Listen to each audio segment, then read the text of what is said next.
ரொம்ப ரொம்ப ரொம்ப ரொம்ப முக்கியமான விஷயம் வீட்டில் பெண்கள் கடைபிடிக்க வேண்டியது என்னன்னு கேட்டிங்கன்னா, இப்போ நிறைய பிரச்சனைகளை வந்து பார்க்குறாங்க.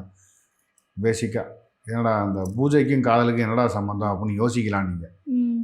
நான் பூஜையை பற்றி கேட்குறேன், ஒரு காதலை பற்றி போயிட்டாருன்னு. வீட்டில் எல்லார் வீட்லேயும் பார்த்தீங்கன்னா ஒரு காதல் இருந்துகிட்டே இருக்குது. ஏதோ ஒரு விஷயம் மனம் சார்ந்த விஷயம் இருந்துகிட்டே இருக்குது, மனக்குழப்பம் இருந்துகிட்டே இருக்குது. அப்படிங்கிறப்ப சந்திரனுங்கிறது மனோகாரகன். சந்திரனுங்கிறது மனோகாரகன் என்ன பண்ணும் அப்படின்னா, பௌர்ணமி அன்னைக்கு விரதம் இருக்கலாம். ஓகே. பௌர்ணமி காலையிலேருந்து அந்த சூரிய அஸ்தமனம் வரைக்கும் சாப்பிடக்கூடாது.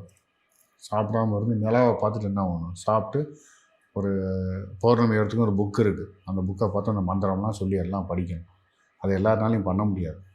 அதனால் சிம்பிளாக சொல்கிறேன், பௌர்ணமி அன்னைக்கு வீட்டில் இருக்கிறவங்க என்ன பண்ணுங்க, சேர்ந்து மொட்டை மாடி இருந்துச்சு அப்படின்னா, இல்லை மொட்டை மாடிலாம் கிடையாது சார், அப்பார்ட்மெண்ட் சார், மேலே அதெல்லாம் போகிறது கஷ்டம் அப்படின்னா, நிலாவை பார்க்குற மாதிரி இருந்து அன்றைக்கி நிலாவாவது அட்லீஸ்ட் எல்லோரும் தரிசனம் பண்ணிட்டு சேர்ந்து ஏதோ ஒரு டம்ளர் பாலாவது என்ன பண்ணணும், குடிக்கணும். இது வந்து மிகச்சிறந்த பூஜை இது.